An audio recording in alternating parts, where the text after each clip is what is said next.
পহেলির বিয়েটা হঠাৎ করে ঠিক হয়ে গিয়েছিল। বাবার সাথে পুজোর মার্কেটিং করতে গিয়ে হঠাৎই দেখা হয়ে যায় তার বাবার জুনিয়র কলিগ তপন চক্রবর্তীর সঙ্গে। রাস্তায় দুই একটা কথা বিনিময় হয়েছিল মাত্র পহেলির সঙ্গে। তারপর বাড়ি ফিরে আসবার পর পহেলির বাবা শুভেন্দুর কাছে হঠাৎই ফোন আসে তপনের। কোনো রকম ভনিতায় না গিয়ে সরাসরি তিনি জানান পহেলিকে ওনার খুব পছন্দ হয়েছে। ওনার ছেলে রিজার্ভ ব্যাংক অফ ইন্ডিয়ায় রয়েছে। নিজের বাড়ির লোকেদের সাথেও উনি কথা বলেছেন। ছেলেকেও জানিয়েছেন যদি পহেলিদের বাড়ি থেকে কোনো প্রকার আপত্তি না থাকে তাহলে ছেলে আর মেয়ে দুজনে কথা বলে দেখতে পারে। যদি দুজনের দুজনকে পছন্দ হয় তাহলে পহেলিকে তিনি বাড়ির বউ করতে চান। পহেলি এই মাস তিনেক হলো একটি কনভেন্ট স্কুলে শিক্ষকতা করছে। সেদিন রাতেই ফোন করেছিল তিহান। কথা বলে মন্দ লাগেনি পহেলির। এক রবিবারে তিহানের বাড়ি থেকে সবাই এলো পহেলিদের বাড়িতে। সেদিনই পাকা কথা। তিহান, তপন, তিহানের এক পিসি, পিসির এক ছেলে আর তিহানের জেঠিমা সবাই আসলেও তিহানের মা সোমা কিন্তু এলেন না। ব্যাপারটা খুব চোখে লাগলো পহেলির ও তার পরিবারের। ম্যাডাম এলেন না? শুভেন্দু বলল। তিহানের জেঠিমা পারুল বললেন, আসলে উনি একটু অসুস্থ থাকেন, একটু নার্ভের সমস্যা আছে। আপনারা আমাদের বাড়িতে যেদিন আসবেন সেদিন আলাপ হয়ে যাবে। যাবার সময় ওনারা পহেলিদেরকেও নিমন্ত্রণ করে গেলেন। পারুল বলল, দেখুন আমরা খুব স্বাধীনচেতা। মেয়ে যেন অবশ্যই আসে আপনাদের সঙ্গে। নিজের শ্বশুরবাড়ি কেমন হবে সেটা একবার বিয়ের আগে নিজের চোখে দেখে যাক। পহেলির গাল ধরে আদর করে বললেন। টগর, জবা, নয়নতারা, স্থলপদ্ম, মোরগঝুটি ছাড়াও আরও অনেক রকমের পাতাবাহার ও নানা রকম ছোট বড় গাছের সমারোহ বাগানটাতে। নিপুণ হাতের পরিচর্যার ফলে যে তারা প্রতিদিন নতুন হয়ে ওঠে তা বলার অপেক্ষা রাখে না। বাগান দেখে সত্যি মন ভরে গেল পহেলির। সেই প্রথমবার সে হবু শ্বশুর বাড়িতে পা রাখল। দোতলা বাড়ি, বেশ সুন্দর সাজানো গোছানো। পহেলিরও খুব গাছের শখ, তাই বাগানের প্রশংসা না করে পারল না।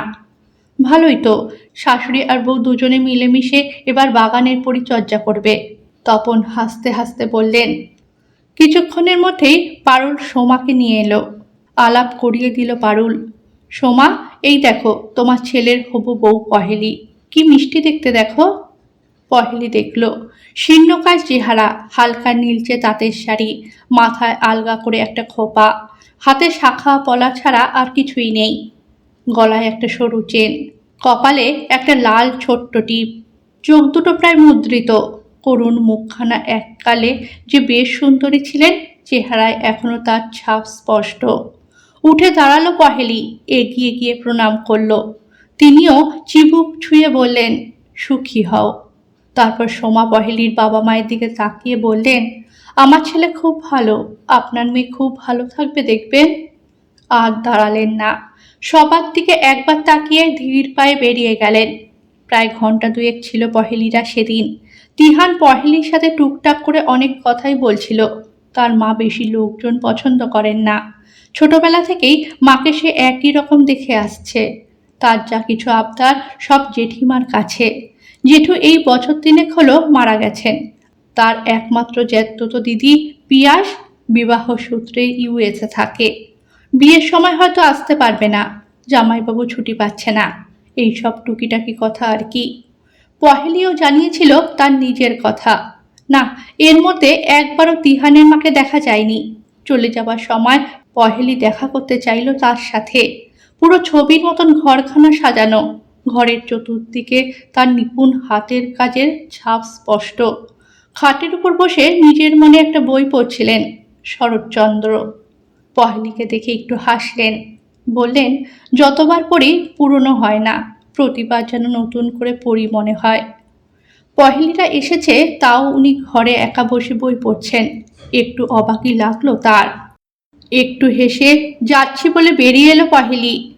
পারুল বললেন, বহু বছর ধরে অসুস্থ, একটু মানিয়ে গুছিয়ে নিও, খুব ভালো মানুষ।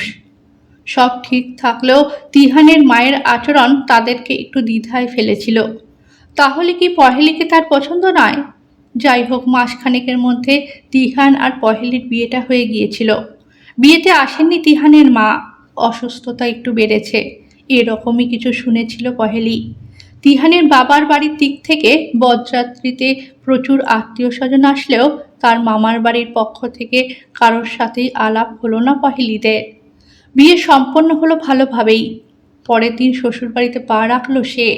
সময় বরণ করেছিল পুত্রবধূকে। ভিড়ের মাঝে কাউকে বলতে শোনা গেল, তুমি বরণ করতে পারতে পারুল, তুমি তো ওর আরেক মা। হাত কাঁপছে সোমার, বরণ ডালা পড়ে না যায়। কাল পহেলির বৌভাত হয়ে গেছে। প্রায় দিন 15 ছুটি নিয়েছে সে স্কুল থেকে। সকালে ওঠা তার বরাবরই অভ্যাস। তিহান ওঠেনি, ঘরের জানলাটা খুলে দিল সে। সূর্যের উষ্ণ আলোয় ফুলগুলো যেন আরো সুন্দর হয়ে উঠেছে। হঠাৎ দেখলো সোমা গাছে জল দিচ্ছে। ঘর থেকে বেরিয়ে এলো সে। পহেলিকে দেখে একটু যেন চমকে উঠল সোমা। পহেলি বলল, তোমার সাথে আমিও একটু জল দিই। ওরা এক্ষুনি উঠে পড়বে। তাতে কি হয়েছে? ফিসফিসিয়ে বলল সোমা। বকবে।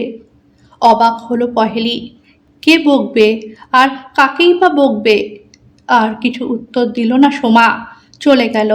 সোমাকে যতই দেখছে পহেলির মনে ততই বিস্ময় জাগছে। একটা রহস্যের আবর্তনে যে তার শাশুড়িমা আবর্তিত রয়েছেন সেটা সে ভালোই বুঝতে পারছে। পহেলি সকাল থেকে সোমাকে লক্ষ্য করে চলেছে। সকাল জল খাবারের থেকে শুরু করে রান্না বান্না সবই তার শাশুড়িমাই করছেন। হ্যাঁ, অবশ্যই সাথে সাহায্যকারী হিসাবে তাহিনদের বহু পুরনো লোক বিনি মাসি রয়েছেন। দু একবার পহেলি সাহায্যের জন্য এগিয়ে গিয়েছিল, সোমা করতে দেয়নি কিছু। ছোট্ট করে বলেছিল শুধু, আমার অভ্যাস আছে, আমি করে নেব, তুমি যাও। জলখাবারের টেবিলে সবাই মিলে আড্ডা মারলেও শাশুড়িমা নিজের খাবারটি নিয়ে ঘরে ঢুকে গেলেন। সবটুকুই লক্ষ্য করছিল পহেলি। যার শরীর খারাপ বলে প্রথম থেকেই শুনে আসছিল সে, একা হাতে সেই মানুষটি এত কিছু সামলাচ্ছে কি করে? সবকিছুই যেন কিরকম একটা অবিশ্বাস্য লাগছে পহেলির। দুপুরে খাওয়ার সময় পহেলি বলল, আজ আমি পরিবেশন করব, তোমরা সবাই বসে যাও। কোনো পাকামো নয়, আমরা সব একসাথে বসি খেতে। পরিবেশন করার এখানে কোনো ব্যাপার নেই, বসে পড়ো, পারুল বলল। পহেলি দেখলো খাবার টেবিলে সবাই উপস্থিত থাকলেও সোমা ওখানে উপস্থিত নেই। মাকে ডেকে আনছি বলেই পহেলি উঠে গেল। মা, খেতে এসো। সোমা অবাক হয়ে তাকিয়ে রয়েছে তার দিকে। বলল, আমি? হ্যাঁ তুমি। হাত ধরে টেনে নিয়ে এলো সে শাশুড়িকে। তারপর জোর করে একটি চেয়ারে বসিয়ে দিল। সোমা একবার নিজের স্বামীর দিকে তাকাচ্ছে, আরেকবার পারুলের দিকে। দৃষ্টিতে ভীতির ছাপ স্পষ্ট। পহেলির চোখ এড়ালো না কিছুই। তোমার কতদিনের ছুটি আছে? পারুল জিজ্ঞেস করলো পহেলিকে। আর 10 দিন মতন আছে। বাহ, তাহলে তো বেশ ভালোই হলো। তিহান, তোর নতুন ফ্ল্যাটের কিছু কাজ করানো যদি বাকি থাকে তাহলে পহেলির সাথে আলোচনা করে নিয়ে তাড়াতাড়ি শেষ করে নিস। যত তাড়াতাড়ি শেষ করবি তত তাড়াতাড়ি শিফট করতে পারবি। হ্যাঁ মামুনি, দিরাগমন থেকে ঘুরে এসে ওকে নিয়ে যাব ফ্ল্যাটে। পহেলি বিয়ের আগেই শুনেছিল তিহান সল্টলেকে নিজস্ব একটা ফ্ল্যাট কিনেছে, কিন্তু ফ্ল্যাটে যে ওরা শিফট করবে সেটা তাকে কেউ বলেনি। অবাক হয়ে বলল পহেলি, শিফট করবো কেন? এখানেই তো একসাথে থাকতে ভালো লাগছে। পারুল একটু হেসে বলল, পাগলি মেয়ে একটা, বরের সাথে একা সংসার করার জন্য সব মেয়ে পাগল হয়ে যায়, আর ইনি যাব না বলছেন। সোমা কাতর চোখে পহেলির দিকে তাকালো, কিরকম যেন মায়া ভরা করুণ চাহনি। আজ দিরাগমনে যাচ্ছে তারা। পহেলির বাবার আসবার কথা ছিল তাদের নিতে। তিহান ফোন করে মানা করে দিয়েছে, বলেছে কোনো ফর্মালিটিসের দরকার নেই, তারা নিজেরাই চলে যেতে পারবে। আজও পহেলি আসবার সময় শাশুড়িকে প্রতিদিনের মতন একদম চুপচাপ রান্নাঘরে কাজ করতে দেখে এসেছে। গাড়িতে উঠে পহেলি জিজ্ঞেস করলো তিহানকে, আচ্ছা, আমাদের বিয়ের সময় তোমার মামা বাড়ির কাউকে দেখতে পেলাম না কেন গো?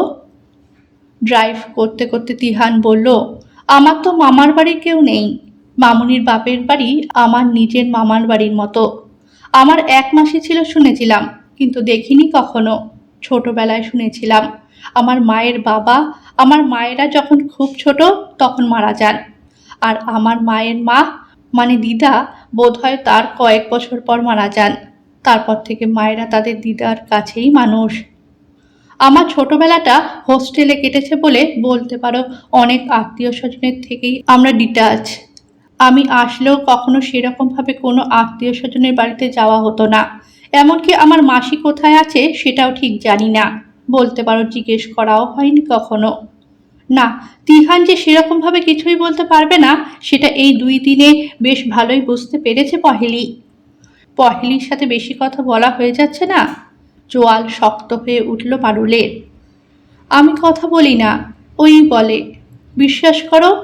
নিজের হাঁটু দুটোকে বুকের সাথে জড়ো করে নিজেকে যতটা সম্ভব কুঁকড়ে নিল সোমা। আশা করি ঝুমার সাথে কি হতে যাচ্ছিল সেটা বলোনি। পহেলির সাথে সেটা হলে কি তোমার ভালো লাগবে? পারুল জোর করে সোমার মুখটাকে তুলে ধরল। না, আমি আর কথা বলবো না, বিশ্বাস করো। মনে থাকে যেন। কথাটা বলে আর দাঁড়ালো না পারুল। মেয়েটার উপরে এই কদিনে খুব মায়া পড়ে গেছে সোমার। নিজের ছেলের বউ। তার খুব ইচ্ছা করে মেয়েটার সাথে বসে গল্প করে, অনেক গল্প, যে গল্প কখনো সে কাউকে বলতে পারেনি, আর হয়তো কখনো বলতেও পারবে না। মুক্তি পাবে না যে সেটা সোমা জানে। একমাত্র মৃত্যুই ওর মুক্তি। নিজেকে শেষ করে দিতে মাঝে মাঝে ইচ্ছা করে, কিন্তু ভাবে যদি কখনো পাপীর শাস্তি হয় তাহলে তো নিজের চোখে সে সেই শাস্তি দেখার আনন্দটুকুও উপভোগ করতে পারবে না। এখনো মনে পড়ে সোমার বৌভাতের ঠিক 2 দিন পরেই ফোনটা এসেছিল। এখনকার মতন মোবাইল তখন ছিল না। ল্যান্ড ফোনটা বেজে যাচ্ছে দেখে সময় রিসিভ করেছিল, কিন্তু তার আগেই ওপর থেকে তার বড় যা পারুল ফোনটা তুলেছিল। পারুল ম্যাডাম বলছেন? পুরুষ কণ্ঠ বলল। হ্যাঁ বলছি। শতানন্দ বলছি ম্যাডাম। একটা ভালো পার্টি আছে, একটু আদিবাসী টাইপের মেয়ে চায়। শহরের চাকচিক্য নয়, বন্য ফুলের গন্ধ বেশি পছন্দ করে। হে হে করে বড় বিশ্রীভাবে হাসছিল লোকটা। পছন্দ আপনা আপনা, সব পেয়ে যাবে। আমি একটু বাদে তোমাকে ফোন করছি। চার্জটা কিন্তু একটু বেশি লাগবে, পার্টিকে বলে রেখো। মালদার পার্টি ম্যাডাম, চার্জ নিয়ে চিন্তা করবেন না। সোমার পায়ের নিচের মাটি থরথর করে কেঁপে উঠেছিল। কি বলল পারুল? আর একটু হলে পড়ে যাচ্ছিল সে। তার ভাসুর এখানে থাকে না, দুবাইতে চাকরি করে। নিজের ভাইয়ের বিয়েতেও সে আসতে পারেনি। ছুটি ছাড়া নাকি বিশেষ পাই না। সে হয়তো কিছুই জানে না। আর তার পিছনে পারুল এই রকম নোংরা ব্যবসা চালাচ্ছে। কিছুই ভাবতে পারছে না সোমা। এই রকম একটা জঘন্য ব্যবসার সাথে জড়িত থাকে যে, তার সঙ্গে এক বাড়িতে সে কিছুতেই থাকবে না। তবে এই মুহূর্তে শাশুড়িকে কিছু জানাবে না। তপন আসলে তপনকে সে খুলে বলবে যা যা শুনেছে। তারপর দুজনে মিলে তারা যা ব্যবস্থা করার করবে। প্রচণ্ড একটা ঘেন্নাবোধ হচ্ছে তার পারুলকে দেখলে। তারপর বাইরের কিছু কাজ সেরে তপন ফিরল। সোমা বলল, তোমার সাথে কথা আছে, খুব মন দিয়ে শুনবে। কিছু একটা করতেই হবে আমাদের। সোমার গলার স্বর কাঁপছিল। ঠিক আছে শুনছি। তোমাকে এরকম নার্ভাস লাগছে কেন সেটা আগে বলো। বলেছিল সোমা, সবটুকু বলেছিল। যা যা সে শুনেছিল ফোনে, তার সবটুকু। কথা শেষ করে স্বামীর মুখের দিকে তাকিয়েছিল উত্তরের প্রত্যাশায়। ভেবেছিল ঠিক তার মতোই স্বামীও চমকে উঠবে পারুলের কথা শুনে। কিন্তু হো হো করে হেসে উঠেছিল তপন। তপনের হাসিটার সাথে ওই লোকটার হাসির কি অদ্ভুত মিল পাচ্ছিল সোমা। আমি জানি তুমি সবটা শুনেছ সোমা। আমি আসবার সাথে সাথেই বৌদি আমায় জানিয়েছে। তুমি ভয় পেয়ে বোধহয় রিসিভারটা আগেই নামিয়ে রেখেছিলে। সেই আওয়াজেই বৌদি বুঝে গেছে যে ফোনটা তুমি তুলেছিলে আর সব শুনেছ। তার মানে তুমি সব জানো? কি বলছো তোমরা এসব? তোমরা না ভদ্র মানুষ? ছি, ঘেন্না করছে তোমাদেরকে আমার। পাগলের মতো চিৎকার করছিল সোমা। শ্বশুরবাড়ির এই কদর্য রূপ তাকে অস্থির করে তুলেছিল। পিছন দিক থেকে আচমকা পারুল এসে সোমার মুখটাকে চেপে ধরল। তারপর দাঁতে দাঁত ঘষে বলল, এই কথা যেন বাইরে না যায়। নিজের গায়ে সমস্ত জোর একত্রিত করে পারুলের হাত ছাড়িয়ে নিয়েছিল সোমা। আমি সবাইকে জানাবো। ভদ্রপাড়ায় থেকে ভদ্রবাড়ির সদস্য হয়ে গোপনে তোমরা মধুচক্র চালাচ্ছ, লজ্জা করে না? একদম চুপ। আর একটা কথা বললে মাটির তলায় পুঁতে দেব, কেউ টের পাবে না। হিস হিসিয়ে উঠল তপনের কণ্ঠস্বর। ভয় পাই না আমি তোমাদের, কাউকে ভয় পাই না। ঝুমা তোমার একমাত্র ছোট বোন, তাই না সোমা? একটা বাঁকা হাসি নিয়ে পারুল তাকিয়ে রয়েছে তার দিকে। চমকে উঠেছিল সেদিন সোমা। কি বলতে চাইছো তোমরা? আমাদের পার্টির অনেক সময় ফ্রেশ জিনিসের দরকার পড়ে, আর ফ্রেশ জিনিস হাতের সামনে থাকলে একটু। কদর্য হাসি তপনের মুখে। কান্নায় ভেঙে পড়ল সোমা।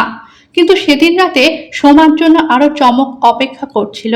কালবৈশাখী ঝড় হওয়ার পর প্রকৃতি ঠিক কতটা ক্ষতিগ্রস্ত সেই হিসেব যেমন কেউ রাখে না, তেমনি সোমার জীবনে এই ঘটনা তাকে কতটা নাড়িয়ে দিয়ে গেল তার হুদিস কেউ কখনো পাবে না। সেদিন রাতে সোমা নিচে খেতে যায়নি। শাশুড়ি মা তাকে ডাকতে এসেছিলেন। কিরে, তুই আজকে খাসনি? তোকে নিচে খাবার টেবিলে দেখলাম না যে। ওদের জিজ্ঞেস করলাম, ওরা বলল তোর শরীরটা নাকি ভালো নেই। কি হয়েছে? পরম মমতায় উনি হাত রাখলেন সোমার মাথায়। বহু কষ্টে ঢোক গিলে সোমা বলল, সেরকম কিছু নয় মা, শরীরটা ভালো লাগছে না, তুমি শুয়ে পড়ো, আমি ঠিক আছি। সোমার শাশুড়ি তাকে পছন্দ করে এনেছিলেন এই বাড়িতে। অপরূপ সুন্দরী সদ্য মাধ্যমিক পাশ করা সোমাকে এক বিয়ে বাড়িতে দেখেছিলেন তার শাশুড়ি। ওখানেই তিনি তার দিদাকে কথা দিয়ে দিয়েছিলেন এই মেয়েকেই তিনি পুত্রবধূ করবেন। তারপর ছেলে আর বড় বউ পারুলকে নিয়ে তিনি এসেছিলেন সোমার বাড়িতে। এক মুহূর্তের জন্যও সেদিন ভদ্রলোকগুলোর মুখোশের আড়ালে অভদ্র লোকগুলোর চেহারা চিনতে পারেনি সে। যাই হোক, শাশুড়িমা চলে যাওয়ার পর ঘরের আলো নিভিয়ে সে শুয়ে পড়েছিল।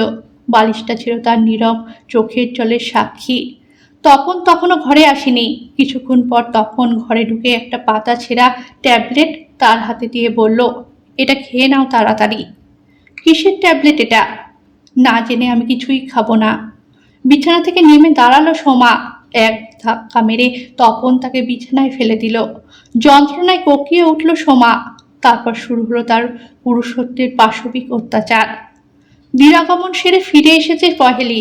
নতুন বিয়ের আবেশ তার সারা শরীর জুড়ে। কিন্তু সেই আবেশ ছাপিয়েও রয়েছে তার শাশুড়ি মা সোমাকে জানবার অদম্য ইচ্ছে। পহেলি জানতে চায় কেন একটা নিস্তব্ধতার বেড়াজালে তিনি নিজেকে আবদ্ধ করে রাখেন, কেন সবার মাঝে থেকেও তিনি হঠাৎ একলা হয়ে যান। অনেক কেনর উত্তর পেতে হবে পহেলিকে। তিহানকে বিশেষ কিছু জিজ্ঞাসা করা যাবে না, সে বরাবর হোস্টেলে থেকে মানুষ। তার মায়ের মনের অলিগলির খোঁজ তার কাছে যে থাকবে না, সেটা সে এই কদিনেই ভালোই বুঝে গেছে। বাপের বাড়ি থেকে আসার পর থেকে সে লক্ষ্য করছে সোমা যেন আরো বেশি চুপচাপ হয়ে গেছে। তার সাথে মোটে কথা বলছে না। যতবার পহেলি শাশুড়ির সাথে কথা বলার চেষ্টা করছে, ততবারই সে তাকে এড়িয়ে যাচ্ছে। কিন্তু কেন? নতুন বিয়ের ক্লান্তি মাখা চোখে ঘুম দেরিতে আসলেও সকালে ওঠার অভ্যাসটা পহেলির ঠিক একই রকম রয়ে গেছে। তখনও ভোরের আলো ফোটেনি। সকালে উঠে ঘুম ভাঙা সূর্যকে দেখতে সে বরাবরই ভালোবাসে। তিহান এখনো ঘুমাচ্ছে। বাগানের গাছেদের সঙ্গে একটু কথা বলবে বলে সে ঘরের বাইরে এলো। পহেলিদের ঘরের ঠিক কোনাকুনি তার শ্বশুর শাশুড়ির ঘর, আর জেঠি শাশুড়ি পারুলের ঘর দোতলায়। সে দেখল শ্বশুর নিজের ঘরের বাইরে দাঁড়িয়ে দরজায় টোকা মারছে। নিজেকে একটু আড়াল করে নিল পহেলি। সোমা দরজা খুলল। এত দেরি হয় কেন খুলতে? এত ঘুম কিসের, হ্যাঁ? যতদূর সম্ভব গলা ছোট করে বললেও তা পহেলির কান এড়ালো না। মাথা নিচু করে সোমা সরে দাঁড়ালো। তার মানে এটা স্পষ্ট শ্বশুর আর শাশুড়ি এক ঘরে শোয় না। তাহলে শ্বশুর কোথায় শোয়? এত সকালবেলায় সে কোথা থেকে আসলো? কিছুটা আন্দাজ করতে পারল সে, তবে বিশ্বাস করতে ইচ্ছা করছিল না। না জেনে কোনো সম্পর্কের বাজে ধারণা আনা ঠিক নয়। পহেলি দেখল ধীর পায়ে সোমা সদর দরজা খুলে বাগানের দিকে এগিয়ে যাচ্ছে। না, এখন শাশুড়ির সঙ্গে কথা বলে লাভ নেই, কারণ তাকে বাগানে যেতে দেখলেই শাশুড়ি ফিরে আসবে। কথা বলবে না, যে কোনো প্রকারেই তাকে একা পেতে হবে। মাথায় প্ল্যানটা সকাল থেকে ঘুরছিল। পহেলি জল খাবার টেবিলে সবার সামনেই তিহানকে বলল, এই চলো না, আজকে একটা সিনেমা দেখে আসি, সবাই মিলে যাব, অনলাইনে টিকিট বুক করো।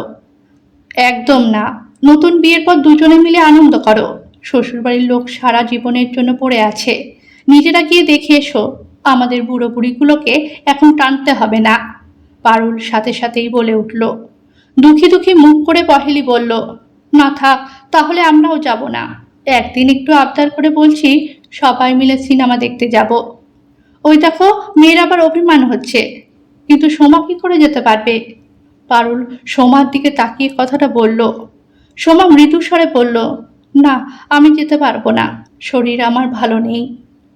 ঠিক আছে, মা না গেলে আর কি করা যাবে, গেলে ভালো লাগতো, আমরাই যাব। আমাদের 4 জনের টিকিট বুক করো, পহেলি বলল। দুপুরবেলার খাওয়া দাওয়ার পাট সব তাড়াতাড়ি চুকিয়ে সিনেমা দেখার জন্য রওনা হলো তারা। তিহান গাড়ি স্টার্ট করলো। হঠাৎ পহেলির মোবাইলটা বেজে উঠল। হ্যালো, হ্যাঁ বল। সে কি, কখন হলো? এ বাবা, এখন কোথায় তোরা? হাসপাতালে? ঠিক আছে ঠিক আছে, আমি এক্ষুনি আসছি। ফোনটা রেখে পহেলি সবার উদ্দেশ্যে বলল, এক্সট্রিমলি সরি, আমাকে এখনই একবার পিয়ারলেসে যেতে হবে। আমার বন্ধুর অ্যাক্সিডেন্ট হয়েছে, পিয়ারলেসে ভর্তি করা হয়েছে। এ বাবা, তাহলে আজ থাক, পরে যাওয়া যাবে, পারুল আফসোসের সুরে বলল। তিহান আর তপনও তার কথায় সায় দিল। একদমই না, এতগুলো টাকা দিয়ে টিকিট কাটা হয়েছে, তোমরা সবাই যাও, আমি চেষ্টা করছি তাড়াতাড়ি বেরিয়ে আসার। অবশ্যই ওর কন্ডিশনের উপর সবটাই নির্ভর করছে। যদি ওর কন্ডিশন ঠিকঠাক থাকে তাহলে আমি তোমাদের সঙ্গে জয়েন করছি, তারপর একবারে রাত্রে ডিনার করে বাড়ি ফিরবো। তোমাকে ছাড়া যেতে আমাদের ভালো লাগছে না, আজকে ছেড়ে দাও না, পরে একদিন যাব, তিহান বলল। আরে কিছু ভেবো না এটা নিয়ে, আমাকে জাস্ট তুমি একটু এগিয়ে যাও, আমি ওখান থেকে বাস নিয়ে নেব পিয়ারলেসের জন্য, জোর দিয়ে বলল পহেলি। পহেলিকে ওরা ছেড়ে দিল বাস স্ট্যান্ডে। বাস স্ট্যান্ডে দাঁড়িয়ে পহেলি যতদূর পর্যন্ত তিহানের গাড়িটা দেখা যায় ততক্ষণ পর্যন্ত দাঁড়িয়ে থাকলো। কলিং বেলের আওয়াজ শুনে দরজা খুলে পহেলিকে দেখে অবাক হয়ে গেল সোমা।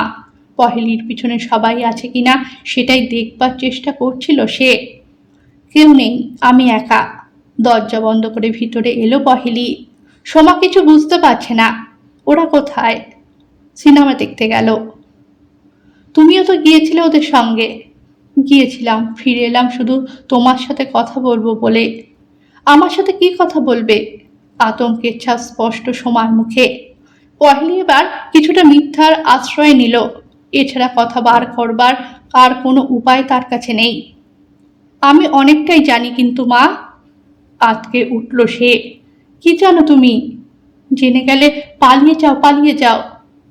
একটু ভেবে নিয়ে বলল, তোমার সব কথা না জেনে আমি কিছুতেই যাব না।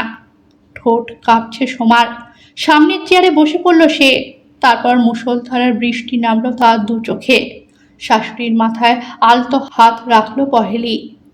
আমি জানি বাবা রাতে থাকেন না ঘরে। মামুনির সাথে কি? পুরো না জেনে কারোর সম্পর্কে মন্তব্য করা ঠিক নয়। মাঝপথে থেমে যায় পহেলি, কাঁদতে সময় দেয় সোমাকে। অনেক না বলা কথার মিছিল সোমার প্রতিবাদী মনের দরজায়। সেই দরজা ভেঙে কারা আগে বেরিয়ে আসবে তারই ব্যস্ততা। কথাটা ব্যথার গলিপথ ধরে বেরিয়ে আসতে লাগলো। একটা নোংরা ঘটনার সাক্ষী হয়েছিলাম আমি যেদিন। সেদিনই রাতে তপন আমায় ওই নাম না জানা ট্যাবলেটগুলো খেতে বলে। অস্বীকার করলাম আমি। চলল পুরুষত্বের পাশবিক নির্যাতন। ক্লান্ত আমি বিছানায় নেতিয়ে পড়েছিলাম। পরের দিন সকালে আমার চেহারা দেখে শাশুড়ি বারবার জিজ্ঞেস করে আমি অসুস্থ কিনা। ভাবছিলাম সব বলে দিই, তারপরেই মনে পড়ল আমার বোন ঝুমার যদি কোনো ক্ষতি ওরা করে। সেদিন দুপুরে ছাদ থেকে জামাকাপড় তুলতে গিয়ে তপন আর আমার বড় যাকে দেখলাম এক আপত্তিকর অবস্থায়। ঘেন্নায় কুঁকড়ে গেলাম আমি। আমাকেও ওরা দেখতে পেয়েছিল, তাতে কিন্তু ওরা বিন্দুমাত্র লজ্জা পায়নি। শুধু বলেছিল খুব তাড়াতাড়ি সব জেনে গেলে ভালো কথা, কিন্তু মুখ খোলার চেষ্টাও করো না। মনে মনে ভেবেছিলাম ভাসুর আসলে তাকে সব জানাবো। এই নরক থেকে যত মুক্তির পথ খুঁজতে লাগলাম ততই ওরা আমাকে চোখে চোখে রাখতে লাগলো। আমার বড় ভাসুরজির বয়স তখন মাত্র 2 বছর। তাকে দেখভাল করবার জন্য যে আয়া ছিল তাকেই মোতায়েন করা হয়েছিল আমার উপর নজরদারি করবার জন্যে। আমি বুঝতে পারছিলাম যে আমি দিনে দিনে দুর্বল হয়ে যাচ্ছি। বুঝতে পারছিলাম ট্যাবলেট খেতে অস্বীকার করছি দেখে আমার খাবারের সঙ্গে গোপনে হয়তো কিছু মিশিয়ে দিচ্ছিল, হয়তো আমার অস্তিত্বকে শেষ করে দিতে চেয়েছিল, কিন্তু পারেনি। কারণ কয়েক মাসের মধ্যে বুঝতে পেরেছিলাম আমার মধ্যে বেড়ে উঠছে একটি প্রাণ। ওটা আগে জানলে হয়তো এটাও হতে দিত না। কিন্তু ওরা জেনেছিল অনেক মাস পর। আমার শাশুড়ি ভীষণ খুশি হয়েছিলেন, আমাকে আগলে আগলে রাখতেন। সেই সময় আমার কোনো ক্ষতি ওরা করতে না পারলেও আমার ছেলে হওয়ার পর আবার শুরু করলো। আবারও আমি দুর্বল হয়ে পড়লাম, সারা শরীর আমার কাঁপতো। পহেলি সোমার কথা অবাক হয়ে শুনছে। বোতল থেকে একটু জল খেলো সোমা, আবার বলতে শুরু করলো। চরমভাবে চলতে থাকলো ওদের মধুচক্রের ব্যবসা। হাঁটতে চলতে ওদের কথায় বেশ বুঝতে পারতাম কত কত মেয়ে সর্বনাশ এক নিমিষে করে চলেছে। কিছু করতে পারছিলাম না আমি। তারপর ভাসুর এলো, ভাবলাম সব বলবো, বলেও দিয়েছিলাম, কিন্তু তখন আমি অসুস্থ। শ্বশুরবাড়ির সবার কাছে তখন আমাকে মানসিক রোগী বলে প্রতিপন্ন করা হচ্ছে। সব শুনে ভাসুর ভাবলো আমার বোধহয় মানসিক রোগটা আরো বেশি বৃদ্ধি পেয়েছে। তাই সব কথা সে তার ভাইকে আর স্ত্রীকে বলে দিল। সেদিন রাতে আমার সাথে কি হয়েছিল সেটা আর নাই বা বললাম। পরের দিন সকালে তখন ঝুমাকে নিয়ে এলো, বলল ও কয়েকদিন এখানেই থাকবে। ঝুমা আমার একমাত্র ছোট বোন। এর পিছনে ওদের কোনো অভিসন্ধি যে কাজ করছে সেটা আমি ভালোই বুঝতে পারলাম। কিছুদিন বাদে ভাসুর ফিরে গেলে আমাকে ওরা বলল, আর যদি কোনো দিন মুখ খোলার চেষ্টা করি তাহলে ঝুমাকে আর কোনো দিনও সভ্য সমাজে আমি দেখতে পাবো না। কিন্তু ওদের যন্ত্রণায় আমি অতিষ্ঠ হয়ে উঠে একদিন শাশুড়ির কাছে মুখ খুলতে গিয়েছিলাম। টের পেয়ে যায় আমার বড় যা। আর তারপর থেকে ঝুমাকে আর আমি আমার বাড়িতে দেখতে পাইনি। অন্যমনস্ক হয়ে পড়ল সোমা। পহেলিকে জড়িয়ে ধরল সে, বলল, তোকে ওরা এখানে থাকতে দেবে না। তিহানকে ওই জন্য ওরা জোর করছে ওর ফ্ল্যাটে চলে যাবার জন্য। ওদের ব্যবসার কাজে ক্ষতি হচ্ছে। ওরা বুঝে গেছে তোকে গোপন করে ওরা চলতে পারবে না। তিহান ওদেরকে প্রচণ্ড বিশ্বাস করে, কাজেই ওর সামনে ওদের ধরা পড়ে যাওয়ার ভয়ও নেই।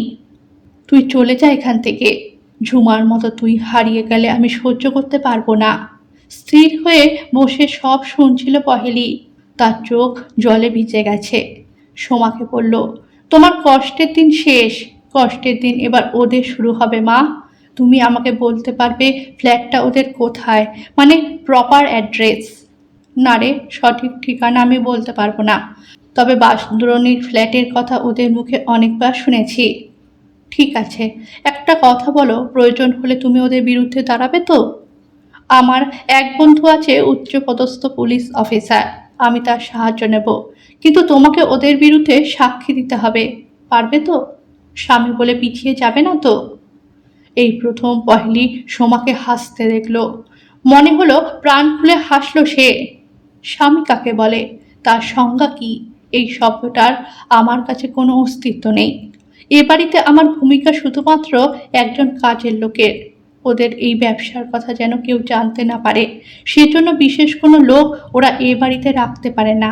তার জন্য আমি আছি, একা হাতে সংসারও সামলে চলেছি, দৃঢ় কণ্ঠে বলল সোমা। পহেলি একটা ফোন করলো পারুলকে।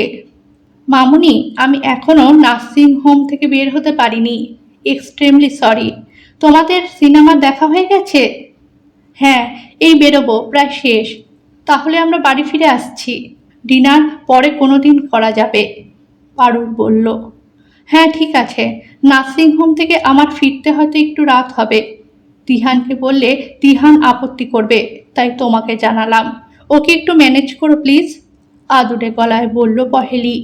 তারপর সোমাকে বলল, আমি আমার ওই বন্ধুর সঙ্গে দেখা করতে যাচ্ছি, আর উকিলের সাথেও দেখা করব। তোমার ডিভোর্স হওয়াটা খুব জরুরি। ওই নামটার সঙ্গে তোমার নাম বিচ্ছিন্ন না হলে কোনো দিন তুমি শান্তি পাবে না। আমি তোমার মেয়ে হয়ে কথা দিলাম, তোমাকে আমি এই নরক থেকে বের করে নিয়ে যাব। শুধু এটুকু খেয়াল রেখো, আমি যে সিনেমায় না গিয়ে এখানে তোমার সাথে ছিলাম সে কথা যেন ওরা কিছুতেই টের না পায়। আর এটা মনে রেখো, যতদিন না আমি সম্পূর্ণ প্রমাণ ওদের বিরুদ্ধে জোগাড় করতে পারছি ততদিন আমি আর তুমি শুধু অভিনয় করে যাব। তারপর কেটে গেছে প্রায় মাস দুয়েক। পহেলির রীতিমতন স্কুল শুরু হয়ে গেছে। তিহান নিজের কর্মজগতে ব্যস্ত। পহেলির নিখুঁত অভিনয়ে ওরা ঘুণাক্ষরেও টের পায়নি যে পহেলি সব জেনে গেছে। সোমাও দিন গুনছে ওদের শাস্তির। পারুল এর মধ্যে বহুবার পহেলিকে বলেছে ফ্ল্যাটে শিফট করে যাবার কথা। পহেলি জানিয়েছে সামনের মাসেই তারা শিফট করবে। তিহানও প্রায় ফ্ল্যাটের সমস্ত কাজ কমপ্লিট করে ফেলেছে। মামুনি, আমরা ভাবছি সামনের সপ্তাহে ফ্ল্যাটে শিফট করে যাব। ফ্ল্যাট গোছানো পুরো কমপ্লিট, পহেলি পারুলকে জানালো। পারুলের চোখে মুখে খুশির ঝিলিক দেখতে পেল সে। না, তিহানকে সে এই ব্যাপারে কিছুই জানায়নি। উপযুক্ত প্রমাণ না পেলে বিশ্বাস করবে না তিহান, সেটা পহেলি ভালোই জানে। বিশ্বাসের সম্পর্কগুলোকে কেউই সহজে অবিশ্বাস করতে চায় না, এটাই স্বাভাবিক। নির্দিষ্ট দিনে সকালবেলা নিজস্ব প্যাকিং নিয়ে ব্যস্ত পহেলি। এ ফ্ল্যাট থেকে সেরকম নেওয়ার কিছু নেই। ওই ফ্ল্যাট সম্পূর্ণ নতুন জিনিসপত্র দিয়েই সাজানো। নেওয়ার মতো শুধু কাপড় জামা আর টুকটাক কিছু জিনিসপত্র। সেগুলো গতকালই ওরা প্যাকার্স মুভার্স দিয়ে পাঠিয়ে দিয়েছে। তিহানও নিজের প্রয়োজনীয় জিনিসপত্র গোছাতে ব্যস্ত। তোরা চলে যাবি, বাড়িটা পুরো খালি হয়ে যাবে রে। কিন্তু আমি চাই তোরা স্বামী স্ত্রী নিজেদের মতো করে সংসার কর। চিরকাল তোদের জেঠু বাইরে বাইরে থেকেছে, একা থাকা যে কত কষ্টকর সেটা আমি জানি। তাই প্রথম থেকেই আমি চেয়ে এসেছি তোরা দুজনে নিজেদের মতন করে একটা কোয়ালিটি টাইম কাটা। মাঝে মাঝে এসে আমাদের এই 3 বুড়ো বুড়িকে দেখে যাস, দরদি কণ্ঠে বলল পারুল। পহেলি একটু হাসলো, তারপর বলল, তোমাদের সাথে দেখা করতে বোধহয় এখানে আর আমার আশা হবে না। পারুল অবাক হয়ে বলল, কেন রে, আমাদের দেখতে আসবি না? মেয়ের কি আমাদের উপর অভিমান হয়েছে? তোমাদের বলতে আমি তোমার আর বাবার কথা বলছি মামুনি। মা তো আমাদের সাথেই যাচ্ছে, তোমাদের জানানো হয়নি। ঘরের মধ্যে বাজ পড়লেও বোধহয় কেউ এতটা অবাক হতো না পহেলির কথা শুনে যতটা অবাক হয়েছিল পারুল। সাথে সাথে তিহান বলে উঠল, কি পাগলের মতন বলছো? বাবা এখানে থাকবে আর মা আমাদের সাথে থাকবে, এটা কখনো সম্ভব? নিয়ে গেলে সবাইকেই নিয়ে যেতে হবে। পহেলি নিজের ঘর থেকে বেরিয়ে গেল। তারপর তপন আর সোমা দুজনকেই ডেকে নিয়ে এলো। আলমারি খুলে একটা পেপার বার করে তপনের হাতে দিয়ে বলল, মা আমাদের সঙ্গে যাচ্ছেন বাবা, আর যাওয়ার আগে মায়ের তরফ থেকে একটা সামান্য উপহার তোমার জন্য। ওদের সবার যেন আজ বিস্ময়ের উপর বিস্ময় হওয়ার পালা। তপন বলল, কি বলছো তুমি? আমি তো কিছুই বুঝতে পারছি না। পহেলি ইশারায় তপনকে বলল, পেপারটা পড়তে। পেপারটা পড়ে চোয়ালটা শক্ত করে চেঁচিয়ে উঠল তপন, এসবের মানে কি? তুমি কে এত বড় ডিসিশন নেওয়ার? তোমার মা অসুস্থ, তাকে জীবনে কোনোদিন আমি ছেড়ে থাকিনি, আর আজ এই শেষ বয়সে এসে ডিভোর্সের নোটিশ আমাকে দিচ্ছ মানে? কি করব বলো, মাই যে আর এই নরকে তোমাদের সাথে থাকতে চাইছে না। কী সব বলছো তুমি? তোমার মাথা ঠিক আছে তো? তিহান চেঁচিয়ে উঠল। আমার মাথা একদম ঠিক আছে তিহান। এখনই আমার বন্ধু পুলিশ অফিসার তন্ময় ঘোষ আসছে, আসবার সময় হয়ে গেছে। তার মুখ থেকে তুমি যা যা শুনবে তারপরে তোমার মাথাটা ঠিক থাকবে তো? পারুল কড়া চোখে সোমার দিকে তাকিয়ে রয়েছে। পহেলি দেখল সোমার সেই করুণ মুখটা হঠাৎ করে বিজয়িনীর হাসিতে ভরে গেছে। মায়ের দিকে ওরকমভাবে তাকিয়ে কোনো লাভ নেই মামুনি। তোমার আর বাবার সব কন্ট্রাক্ট নাম্বারগুলোই ট্র্যাপ করা হয়েছিল। তারপরের ঘটনা কি হবে সেটা তোমরা এক্ষুনি জানতে পারবে। আমাদের হাতও কিন্তু কম নয়, এটা মনে রেখো। তপন উত্তেজিত হয়ে বলল, ঠিক আছে, হাত কত বড় লম্বা সেটা সময় বিচার করবে। কথা বলতে বলতে কলিং বেল বেজে উঠল। সোমা প্রায় দৌড়ে গিয়ে দরজা খুলল। অফিসার তন্ময় ঘোষের সঙ্গেও আরও দুজন এসেছিলেন সেদিন। উপযুক্ত প্রমাণ ছিল তাদের কাছে। তিহান অসহায়ের মতন মুখ করে বসেছিল। নির্বাক নিশ্চুপ দর্শকের ভূমিকা পালন করছিল সে। কিছুই বুঝতে পারছিল না কি ঘটে যাচ্ছে। পহেলি তিহানের মাথায় হাত রাখল। তোমাকে সব বলবো, তোমার মনের অবস্থাটা আমি বুঝতে পারছি, কিন্তু তোমার মাকে এদের হাত থেকে উদ্ধার করার জন্য পুলিশের সাহায্য আমাকে নিতেই হয়েছে। একটা নিরপরাধ মানুষ দিনের পর দিন যন্ত্রণা সহ্য করে কি করে থাকছিল আমার জানা নেই। বিচার চলবে ওদের। ওদের হাত কত বড় তা জানা নেই পহেলির, কিন্তু পহেলি পেরেছে পাপীদের শাস্তি দিতে। পহেলি পেরেছে সোমাকে যন্ত্রণা থেকে মুক্তি দিতে। পহেলি পেরেছে সোমার অন্ধকার জীবনে একরাশ আলো ছড়িয়ে দিতে। এত বছরের যন্ত্রণা, অপমান থেকে মুক্তি পাওয়ার আনন্দে সোমার দুই চোখ দিয়ে বয়ে চলেছে আনন্দ অশ্রু। এত বছর পর আজ সে শান্তিতে ঘুমাবে।